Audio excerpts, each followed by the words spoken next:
बिस्मिल्लाहिर्रहमानिर्रहीम। अस्सलाम वालेकुम सेकंड ईयर बेटा।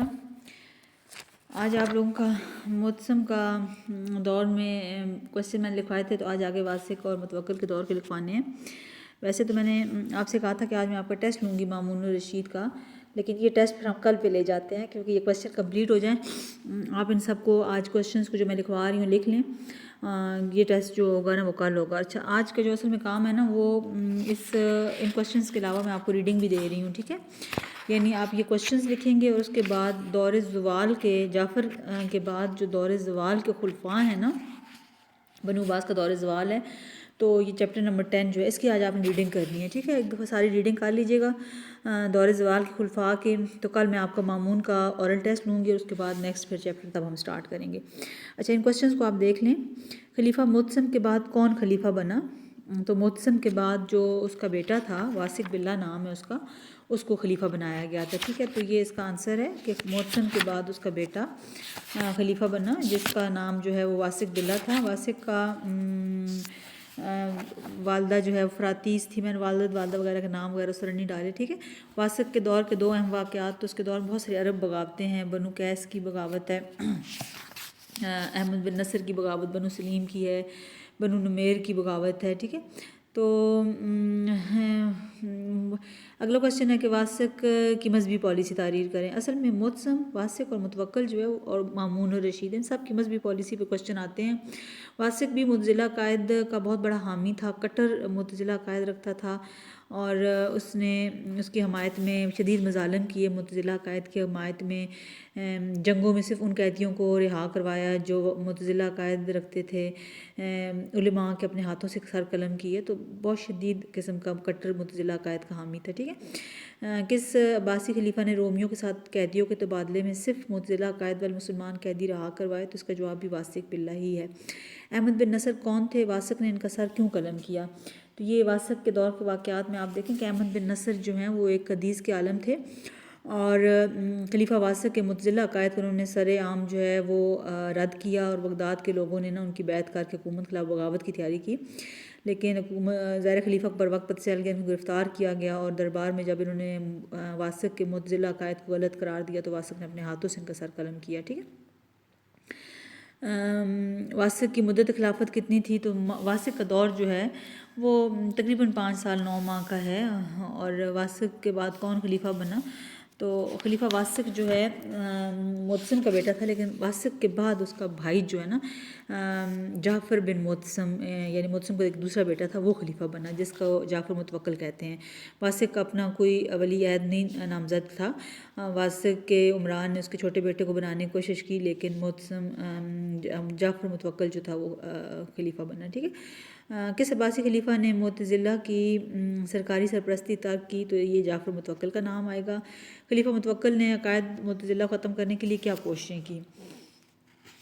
इस हवाले से मुतवक्किल जो था ना उसने शुरू में वो मुतज़िला कायद रखता था, लेकिन बाद में उसने उनको रद्द किया। इस हवाले से उसने उन लोगों को जिनके पास सरकारी ओहदे थे और मुतज़िला कायद में मौजूद थे उनको हटाया। काजी अहमद बिन अबी दाऊद जो बहुत असर रसूख रखते थे और ज़बरदस्ती अकायद को फैला रहे थे, उनको उनके ओहदे से महरूम किया। इसी तरह मुतज़िला कुछ रखने वाले लोगों को सख्त सज़ाएँ दी गई, मुनाजरों पर पाबंदियाँ लगाई गई। तो इस वजह से ना मुतवक्किल जो है वो काफ़ी मशहूर हुआ। खलीफा मुतवक्किल के ने मुतज़िला अकायद तर्क करके इस इमाम की पैरवी इख्तियार की, तो इमाम शाफ़ी के अकायद अपनाए। अहले सुन्नत इमाम शाफ़ी के मसलक को पसंद किया उसने और उनकी हौसला अफजाई की ना, उनके अकायद को फैलाया। काजी अहमद बिन अबी दाऊद कौन था? अहमद बिन अबी दाऊद मामून के दौर से काजी क़ज़ात चला आ रहा था और ये शख्स अपने मुतज़िला अकायद के लिए मशहूर था और इसी ने मुतसम वासिक को उकसा कर ना मुतज़िला अकायद को फैलाया और जो लोग मुतज़िला अकायद के हामी नहीं थे उनको सज़ाएँ दिलवाईं। वासिक ने अपने दौर में मुतवक्किल ने अपने दौर में ना काजी अहमद बिन अबी दाऊद को उनके ओहदे से महरूम किया, उनकी जायदादें वगैरह ज़ब्त कर ली और फिर उनके जो अकायद थे मुतज़िला जो फैला रहे थे उनको रद्द करवाया ना। इस अब्बासी खलीफा का नाम लिखें जो तुर्कों के हाथों कत्ल हुआ, तो ये मुतवक्किल इसका नाम है, ठीक है। मुतवक्किल सामरा छोड़ के बगदाद क्यों आना चाहता था? तो खलीफा मुतवक्किल तुर्कों के बढ़ते हुए रसूख ख़त्म करना चाहता था और सामरा में तुर्क आबाद थे, लाखों की तादाद थी उनकी। तो मुतवक्किल ने कोशिश की कि दोबारा से बगदाद द्वारा खिलाफा बनाया जाए, लेकिन उसमें कामयाब नहीं हो सका। मुतवक्किल का कत्ल किसके हाथों हुआ और वो क्यों हुआ? मुतवक्किल के असल में बहुत सारे बेटे थे, जिनमें से अपने बेटे मोतेज़ बिल्ला को वो अपना जानशीन बनाना चाहता था, क्योंकि वो मजहबी अकायद में उसका हामी था। लेकिन उसका जो बड़ा बेटा था मुंतसिर बिल्ला, उसने तुर्क सरदारों की मदद से उसको कत्ल करवा दिया। तो ज़ाहिर जानशीनी के मसले पे उसका कत्ल हुआ था, लेकिन तुर्कों के हाथों कत्ल हुआ। कुल कितने अब्बासी मुतवक्किल ने अलवियों के साथ क्या पॉलिसी अपनाई? मुतवक्किल ने अहयाए सुन्नत के लिए तो बहुत इक़दाम किए और मुतज़िला को रद्द किया, लेकिन अलवियों के हवाले से उसका रवैया बहुत सख्त था। उसने अलवियों की ज़ियारात वगैरह पे पाबंदी लगा दी, अलवियों के अकायद को अलवियों को दबाने की कोशिश की, उनके साथ सख्तियाँ की ना। कितने अब्बासी खुलफा गुजरे? तो 37 टोटल अब्बासी खुलफा हैं, जिनमें से पहले 10 को दौरे अरूज का और बाकियों को दौरे ज़वाल का खलीफा कहा जाता है।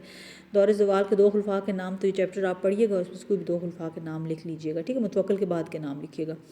पहले और आखिरी अब्बासी खलीफा का नाम लिखें। पहला तो हम जानते हैं अबूल अब्बास अब्दुल्ला सफ़ा है, और आखिरी मुस्तहसन बिल्ला है, ठीक है। ये वैसे भी आपने चैप्टर को रीड करना है।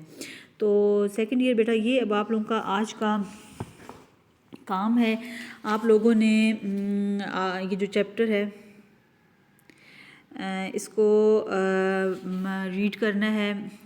ख़ास तौर पे आपके जो मैंने आपको लास्ट वाला चैप्टर दिया है ना, आखिरी चैप्टर जो आपका है उसको आपने रीड करना है, जो आपका बनु अब्बास का दौरे ज़वाल है, 10वां चैप्टर है। इसको आप अच्छी तरह से रीड कर लीजिएगा। इसमें 37 खुलफा हैं, थोड़ा थोड़ा उनका तारफ़ लिखा हुआ है। जिस तरह मैं क्लास में रीडिंग करवाती थी, इसी तरह अब आप लोगों ने रीड करना है, ताकि आपका कंप्लीट ये चैप्टर हो जाए। इसमें से कोई क्वेश्चंस तो वैसे कम आते हैं, लेकिन एक चीज़ होती है ना, कंटिन्यूटी के लिए आपको ये सारी चीज़ें जो हैं वो आनी चाहिए।